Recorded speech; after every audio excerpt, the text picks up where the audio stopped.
Sheikh, I've been at university for a year now, and I'm thinking of dropping out. I just see no benefit in secular knowledge. Is it right for me to want to leave university?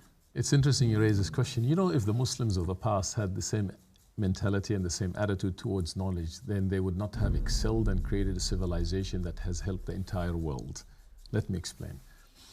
If you look at the Islamic civilization of the past, when the empire expanded, they came in contact with the knowledge of the Greeks. They called it the ulum al-awail, the ancient knowledge. They could have destroyed the knowledge of the ancient Greeks because of it was heavy on mythology, it was heavy on things that got nothing to do with the tawheed and so forth. But they did something unbelievable. They spent 300 years translating all the knowledge that came to them from the Greeks, 300 years.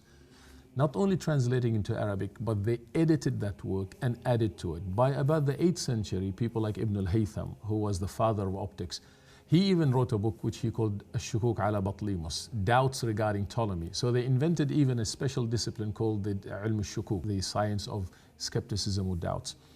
Then they excelled in all various fields of knowledge, in medicine, in mathematics, in astronomy.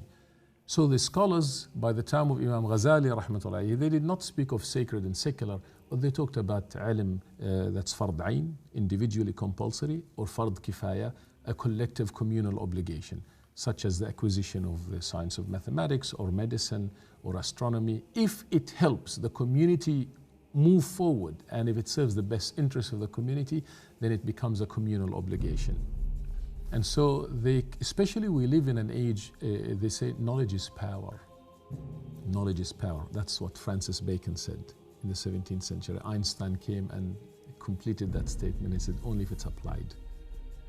If there is one failure in the Muslim community today worldwide, it is that we have lagged behind so much in terms of knowledge and its application. When for 1,000 years the Islamic civilization was the most supreme in terms of the acquisition of all fields of specializations, so much so that it pushed Europe forward. Goldstein, one of the historians of science, said, had Muslims remained in Spain, then man would have landed on the moon at least 200 years earlier.